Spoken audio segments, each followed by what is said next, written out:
Hi ladies and gentlemen, welcome back to the Super Chunk Super Audio Show. So today, as you have seen from the intro video, I have something brand new with me.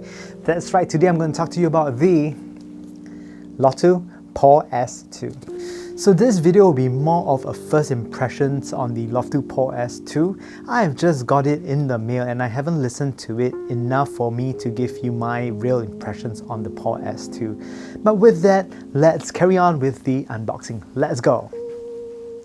Yeah, so there you go. This is the brand new Lotoo PAW S2, so let's unbox it, alright? So removing the outer sleeve, inside there is another box. So I'm gonna remove it, Okay, so removing the box, and on the inside you can see this is a Lotoo PAW S2 Let me just remove the PAW S2 first and let me show it to you. So this is the PAW S2. It looks very similar to the PAW S1, but I think the screen is a little bit bigger and the edges are a bit more rounded. It still has the same 4.4 Pentagon connector that is made in Japan from Pentagon and a 3.5mm connector. On the side, it has a familiar function button, as well as the volume up, volume down button, as well as the control button in the center. This time around, the PAW S2 can actually function as an inline control. So if you are the type of person who likes to control your music on the go with a dongle, you can actually do that with the PAW S2. And of course, it takes a Type-C termination as well. And let's just set that aside. Moving on, let's see what is this. And this is the clip of the PAW S2. So let me just remove it. Okay, so let me just quickly remove it. So this is a clip that comes with the PAW S2, and I think with it you can actually attach it in. Oh yes, it fits just very nicely on this, and this is where you can actually clip the PAW S2 to your shirt and to use it as an inline clip. And moving on, let's see what else is in the box. What other case candies are there? Okay, so this is what is also included is a bunch of cables. Let's see what do they provide.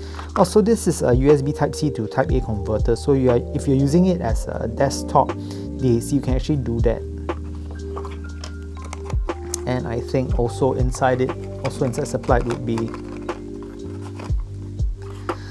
two cables. First is the shorter Type-C to Type-C cable that you can use this together with a Type-A converter into the PAW S1 and to use it with your computer if it doesn't have a Type-C out, or you can just connect this to your phone and use it as a traditional dongle.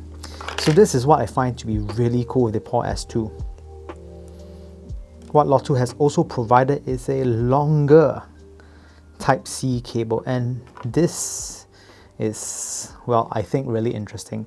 You can actually plug it in and use it as an inline control, so you can pause and forward your songs using the PAW S2, which works on, I think, any of your music apps that you use these days, and I think that's really cool. Apart from that, I don't think there's anything else in this packaging other than the manual, which is the boring part, and I'm not going to open it. Anyways, for first listening impressions on the PAW S2, I'll share with you very soon once I eventually get started listening to them.